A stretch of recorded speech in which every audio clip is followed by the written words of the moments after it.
Bayaq ümumiyyətlə bu rəqəmlərlə bağlı danışdıq, amma bir xatırlatma da olsun. 0W40. 0W40 təsnifatı, yəni o deməkdir ki, avtomobil yağı mənfi 40 dərəcədən də civarında olan şaxtaya dözümlüdür. 0W10 göstərir, yəni mənfi 40 və biraz da aşağı mənfi 44, 45, 43 baxır yağın.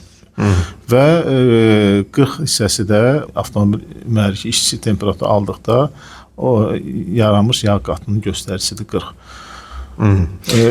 0W40 istifadə olunur Azərbaycanda, amma Azərbaycanda iqlim şəraiti çox şaxta olmadığına görə çox vaxt 540 istifadə daha geniş yayılıb, nəinki 0W40, amma son model avtomobillərdə indi avtomobil istehsalçısının tələbinə uyğun olaraq məsələn 0W tələb edən avtomobillər gəlir, amma bu çox nadir hallarda olur. Yəni çox nadir satılan, ən çox onun alternativi 5W40-dır.